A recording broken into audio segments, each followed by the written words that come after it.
एक युवक ने शादी के कुछ साल बाद पिता से कहा कि वह विदेश जाकर व्यापार करना चाहता है। पिता ने उसकी मंजूरी दे दी। युवक अपने माँ बाप और गर्भवती पत्नी को छोड़कर व्यापार करने विदेश चला गया। उसने विदेश में कड़ी मेहनत की और धन कमाया और वह बहुत अमीर सेठ बन गया।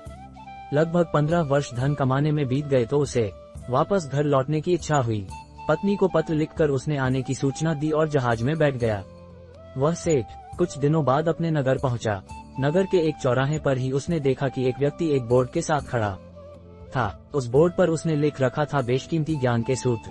सेठ ने उस व्यक्ति के पास जाकर पता किया तो उसने बताया कि मैं बेशकीमती ज्ञान के सूत्र बेच रहा हूँ। तो सेठ बोला ठीक है, एक सूत्र मुझे भी दे दो। वह आदमी बोला मेरे हर ज्ञान सूत्र की कीमत 100 स्वर्ण मुद्राएं है।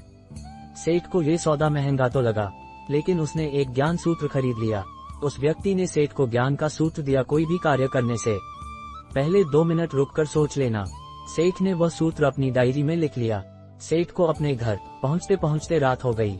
सेठ ने सोचा इतने सालों बाद लौटा हूं तो क्यों ना सीधे पत्नी के पास पहुंच कर उसे सरप्राइज दूं। घर के चौकीदारों को इशारों से अंदर कुछ भी कहने से मना कर दिया और सीधे पत्नी के कमरे में गया। वहां का नजारा देखकर वह चौंक गया। उसने देखा कि उसकी पत्नी के साथ एक युवक सोया हुआ था। ये देखकर सेठ गुस्से से आग बबूला हो गया। वह सोचने लगा कि मैं परदेश में उसकी चिंता करता रहा और यह यहाँ अन्य पुरुष के साथ सो रही हैं। आज मैं इन दोनों को जिंदा नहीं छोड़ूंगा। वह गुस्से से अपनी तलवार निकाल कर दोनों पर वार करने ही जा रहा था।